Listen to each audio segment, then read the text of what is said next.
বিসমিল্লাহির রহমানির রহিম। প্রিয় লালমোহনবাসী, আপনারা ইতিমধ্যে জেনেছেন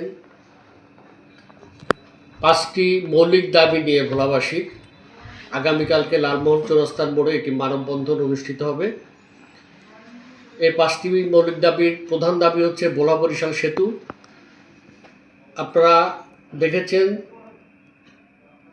ভোলা বরিশাল সেতু জনাব তারেক রহমান মাননীয় প্রধানমন্ত্রী তিনি নির্বাচনী বিভাগীয় সমাবেশে এসে তিনি প্রতিশ্রুতি দিয়েছিলেন যে ভোলা বরিশাল সেতু হবে ইনশাল্লাহ। এই দাবিগুলি নিয়ে আগামী দিন যেই মানববন্ধন এবং সমাবেশ আয়োজন করা হয়েছে, আমরা লালমোহনের মানুষকে দলমত নির্বিশেষে সকল মানুষকে এতে অংশগ্রহণ করার জন্য আহ্বান জানাই এবং লালমোহনের একজন সন্তান হিসাবে, প্রেস ক্লাবের সভাপতি হিসাবে আমরা এই মানববন্ধনের সাথে একাত্মতা ঘোষণা করছি এবং এটির সাথে আমাদের পুরোপুরি সমর্থন থাকবে।